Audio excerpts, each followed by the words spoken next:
तो Raoult's law तक हम लोग पढ़ चुके हैं, उसके क्वेश्चंस की हम प्रैक्टिस कर रहे हैं।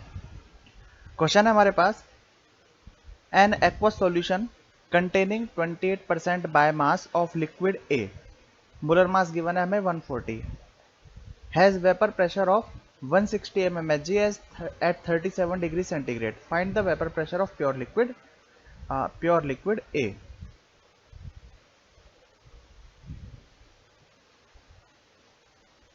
The vapour pressure of water at 37 degree centigrade is 150 mm।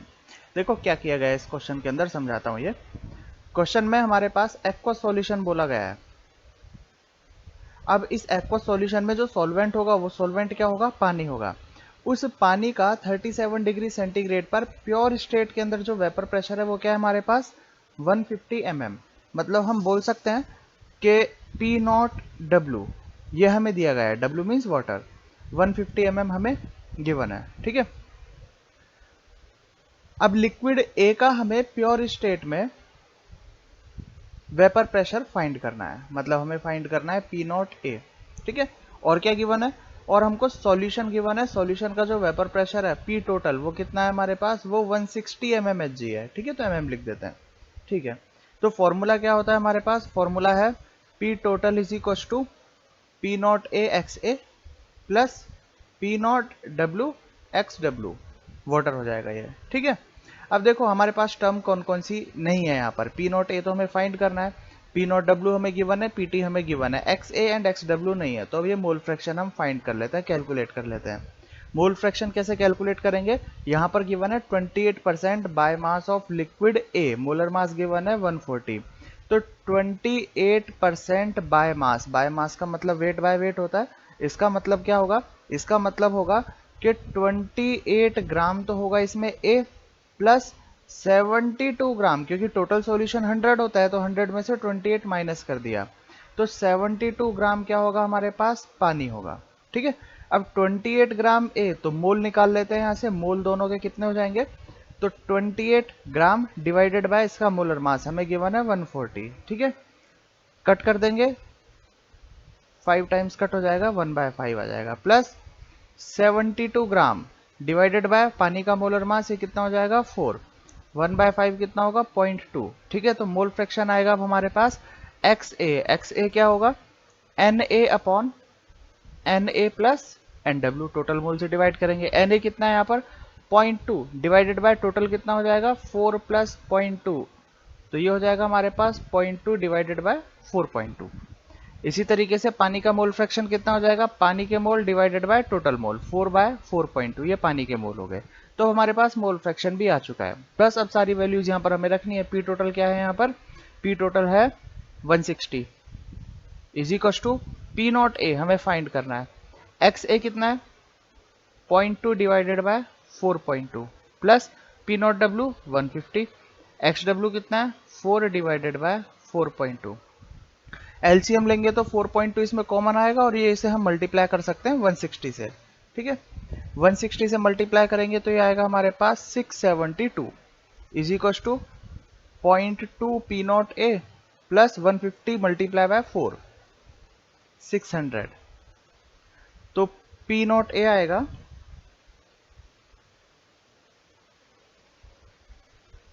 600 को शिफ्ट करेंगे लेफ्ट साइड में, माइनस में आ जाएगा तो बचेगा 72 और 0.2 डिवाइड में, तो 0.2 डिवाइडेड बाय 72 डिवाइडेड बाय 0.2, तो टोटल आ जाएगा हमारे पास ये 360। तो पी नॉट ए कितना है हमारे पास 360 mmHg, ए का वेपर प्रेशर प्योर स्टेट के अंदर। नेक्स्ट क्वेश्चन है हमारे पास, The vapor pressure of benzene at 88 degree centigrade is 957 mm and toluene is 379.5 mm. Calculate the composition of benzene toluene mixture boiling at 88 degree centigrade. चार option दिए हुए हैं हमें। Composition का मतलब क्या है, इनके जो मोल फ्रैक्शन होंगे वो मोल फ्रैक्शन क्या क्या होंगे। तो ऑप्शन है हमारे पास, हम ऑप्शन से कर सकते हैं इसे डायरेक्टली। देखें, गिवन क्वांटिटी है हमारे पास बेंजीन के लिए लिख देते हैं हम लोग P नॉट बी है 957, ठीक है। पी नॉट टी टोलुइन के लिए लिख देते हैं, P nought T pure state के अंदर वेपर प्रेशर वो गिवन है 379.5।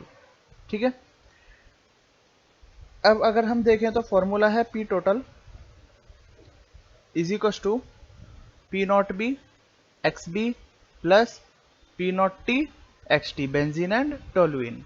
ठीक है, अब ये जो पी टोटल है, ये पी टोटल हमें क्वेश्चन के अंदर डायरेक्टली तो गिवन नहीं है, लेकिन इनडायरेक्टली हमें यहाँ पर पी टोटल गिवन है। जब भी क्वेश्चन हो तो हमेशा ध्यान रखना होता है कि यहाँ पर टेम्परेचर की बात कर रहा है ये 88 डिग्री सेंटीग्रेड, और नीचे इसने बोल दिया बॉइलिंग एट 88 डिग्री सेंटीग्रेड। तो जब भी हमारे पास हो बॉइलिंग, तो बॉइल जब भी कोई लिक्विड बॉइल होता है तो इसका मतलब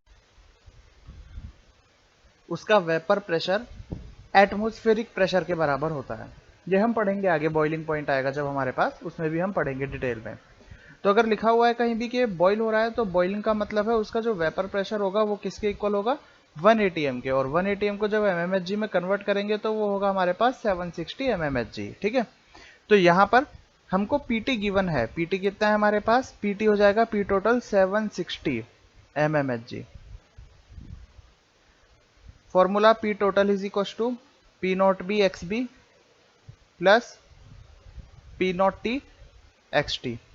पी टोटल है हमारे पास 760, पी नॉट बी है 957 multiply by X B plus 379.5 multiply by X T. अब देखो एक इक्वेशन है हमारे पास सॉल्व करने के लिए, लेकिन वेरिएबल इसके अंदर दो है, तो ये इक्वेशन सॉल्व करना इम्पॉसिबल है, ये इक्वेशन सॉल्व नहीं हो सकती। तो हम क्या करेंगे, इसमें hit and trial method apply करेंगे।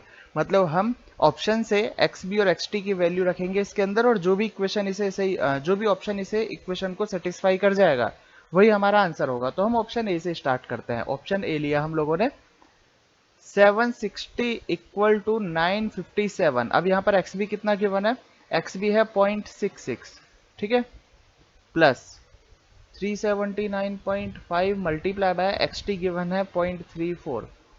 जब इसे सॉल्व करेंगे तो यही ऑप्शन इसको सेटिस्फाई कर देगा। मतलब हमारे पास जो आंसर होगा वो आंसर क्या गिवन होगा, वो आंसर होगा हमारे पास ए। नेक्स्ट क्वेश्चन है, mole fraction of A in vapour phase is x1 and mole fraction of A in liquid mixture is x2, then the total vapour pressure of solution. Mole fraction liquid phase and vapour phase की ये बात कर रहा है, तो हम formula लिख लेते हैं। जैसे Y A is equal to P not A x A divided by P total. ये थ्योरी में पहले बताया हुआ है फॉर्मूला। यहां पर वाई ए क्या है, वाई ए होता है mole fraction in vapour phase, mole fraction in vapour phase. और अकॉर्डिंग टू क्वेश्चन ये क्या गिवन है हमको, x1 गिवन है।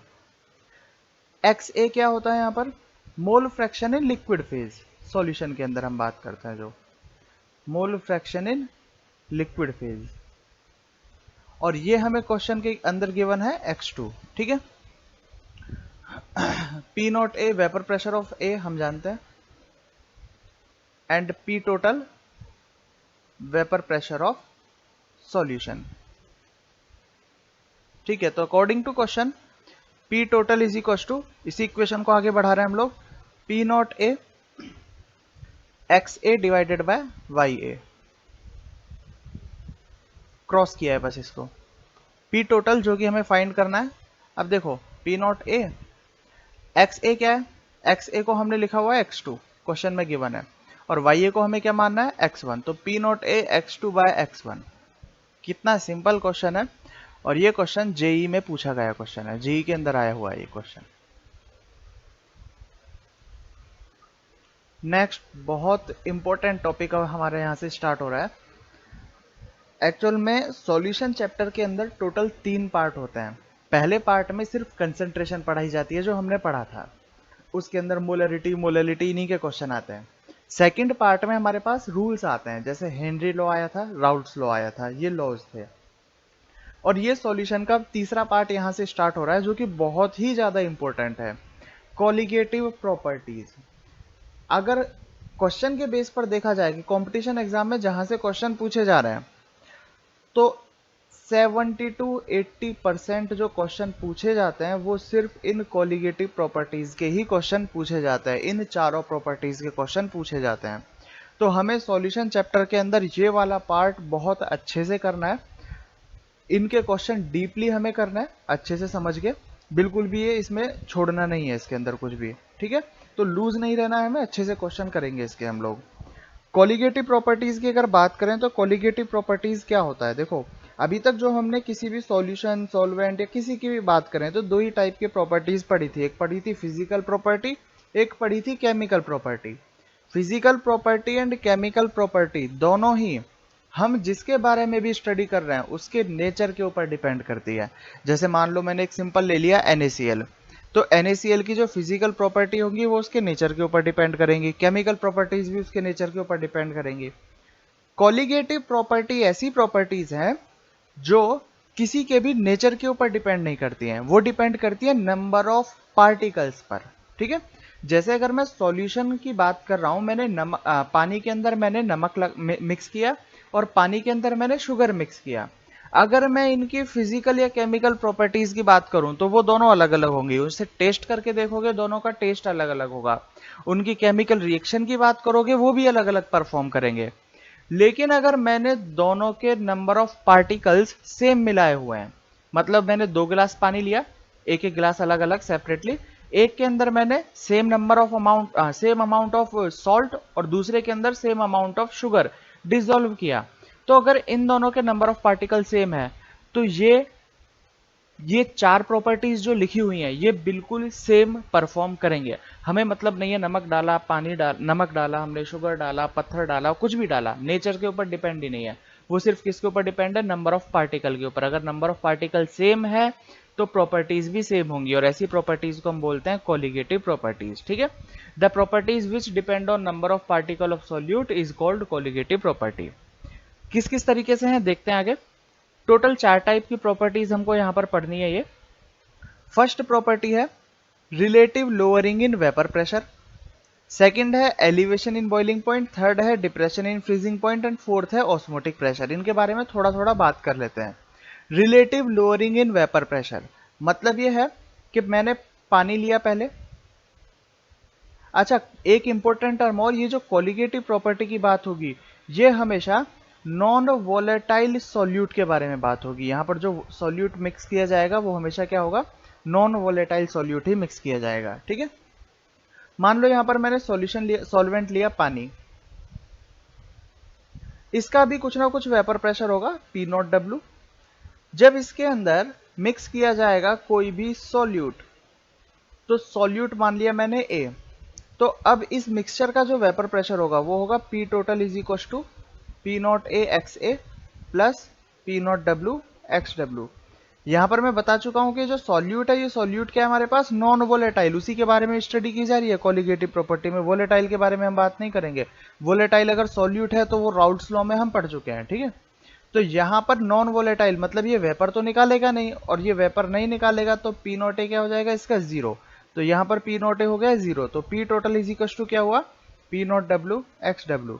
और हम जानते हैं कि जो मोल फ्रैक्शन होता है वो हमेशा क्या होता है 1 से छोटा, तो इसका मतलब ये जो मिक्सचर का वेपर प्रेशर है P टोटल ये P0W से छोटा है, क्योंकि अगर मैं XW से मल्टीप्लाई कर रहा हूं, 1 से स्मॉल क्वांटिटी से मैं मल्टीप्लाई कर रहा हूं, तो सीधी सी बात है ये पहले से तो छोटा हो ही जाएगा, ठीक है। तो P0T P total less than P0W, तो यहां पर वेपर प्रेशर क्या हो जाएगा, सॉल्यूशन का डाउन हो जाएगा। अब कितना डाउन हो जाएगा उसे हम किससे रिलेट करेंगे, ये हम तब बात करेंगे जब इसे डिटेल में पढ़ेंगे, अभी सिर्फ मैं इंट्रोडक्शन बता रहा हूं, ठीक है। सेकंड प्रॉपर्टी है हमारे पास एलिवेशन इन बॉइलिंग पॉइंट। अब ये एलिवेशन इन बॉइलिंग पॉइंट का मतलब क्या है, किसी भी लिक्विड के अंदर जब भी कोई नॉन वोलेटाइल सॉल्यूट मिक्स किया जाता है तो उसका बॉइलिंग पॉइंट हमेशा इंक्रीज हो जाता है। जैसे प्योर वाटर का जो बॉइलिंग पॉइंट होता है, प्योर वाटर का बॉइलिंग पॉइंट होता है 100 डिग्री सेंटीग्रेड, ठीक है, 100 डिग्री सेंटीग्रेड प्योर वाटर का। लेकिन अगर उसके अंदर कुछ भी इंप्योरिटीज हैं तो उसका बॉइलिंग पॉइंट 100 डिग्री सेंटीग्रेड से हमेशा इंक्रीज हो जाएगा, और वो या तो 101 हो जाएगा या 102 हो जाएगा, डिपेंड करता है कि कितनी उसके अंदर इम्प्योरिटी मिक्स की गई है। तो ये पॉइंट है हमारे पास एलिवेशन इन बॉइलिंग पॉइंट, जितनी ज़्यादा इम्प्योरिटी मिक्स होगी उसका बॉइलिंग पॉइंट उतना ही ज़्यादा इंक्रीज हो जाएगा। ये कहाँ काम आती है प्रैक्टिकल लाइफ में? ये पानी की प्योरिटी निकालने के काम में आती है। जैसे अगर हम पानी को बॉईल करके देख रहे हैं, अगर वो एग्जैक्टली 100 डिग्री सेंटीग्रेड पर बॉईल हो जाता है तो इसका मतलब पानी प्योर है, और अगर वो 100 से ज़्यादा बॉइलिंग पॉइंट पर, ज़्यादा टेम्परेचर पर अगर वो बॉईल हो रहा है तो इसका मतलब वो इम्प्योर है, और जितना ज़्यादा टेम्परेचर लगेगा उसे बॉईल होने में उसके अंदर उतनी ही ज़्यादा इम्प्योरिटी होगी, ऐसा मान के चलते हैं। थर्ड है depression in freezing point. Depression in freezing point का मतलब क्या है? एग्जाम्पल लेते हैं जैसे प्योर वाटर का फ्रीजिंग पॉइंट होता है 0 डिग्री सेंटीग्रेड। अगर उसके अंदर थोड़ी बहुत क्वांटिटी में कुछ भी इंप्योरिटीज मिक्स कर दी जाए, नॉन वोलेटाइल, ठीक है, तो उससे क्या होगा, उसका फ्रीजिंग पॉइंट थोड़ा सा डाउन हो जाएगा, -1 डिग्री सेंटीग्रेड। डिपेंड करता है किस टाइप की इंप्योरिटी, कितनी इंप्योरिटी उसके अंदर मिक्स की गई है, ठीक है। ये कहाँ काम आता है? जैसे आइसक्रीम की अगर बात करें तो आइसक्रीम जब फ्रीज की जाती है, जमाई जाती है, तो अगर उसे 0 डिग्री सेंटीग्रेड पर ही जमने दे, जैसा हम घर में जनरली करते हैं, तो वो आइसक्रीम मेल्ट होने में बहुत कम टाइम लेती है, बहुत इजीली मेल्ट हो जाती है। लेकिन अगर मार्केट की आइसक्रीम अगर टेस्ट की हो गई तो उसमें तुम्हें लगेगा कि उसमें हल्का सा सॉल्ट मिक्स किया जाता है, हल्का सा सॉल्टी टेस्ट आता है, और उसका रीजन ये है कि अगर उस आइसक्रीम में हल्का सा सॉल्ट मतलब इम्प्योरिटी मिक्स की जाए तो उसका फ्रीजिंग पॉइंट 0 डिग्री ना होकर उससे कम पर हो जाएगा, ठीक है। अगर फ्रीजिंग पॉइंट कम है तो इसका मतलब वो कम टेम्परेचर पर फ्रीज की हुई आइसक्रीम है, तो उसे मेल्ट होने में फिर से ज़्यादा टाइम लगेगा। इसीलिए जो मार्केट में आइसक्रीम बनाई जाती है वो मेल्ट होने में ज़्यादा टाइम लेती है, और हम घर पर जो जनरली बनाते हैं प्योर आइसक्रीम, हम जो घर पर बनाते हैं, वो मेल्ट होने में कम टाइम लेती है। नेक्स्ट है हमारे पास ऑस्मोटिक प्रेशर। ऑस्मोटिक प्रेशर अपने आप में इन तीनों से अलग ही टॉपिक है, तो जब ये हमारे पास आएगा तभी हम इसके बारे में डिटेल में बात करेंगे। अब हमें पढ़ना है, नेक्स्ट हमारे पास जो टॉपिक आने वाला है यह है relative lowering in vapour pressure.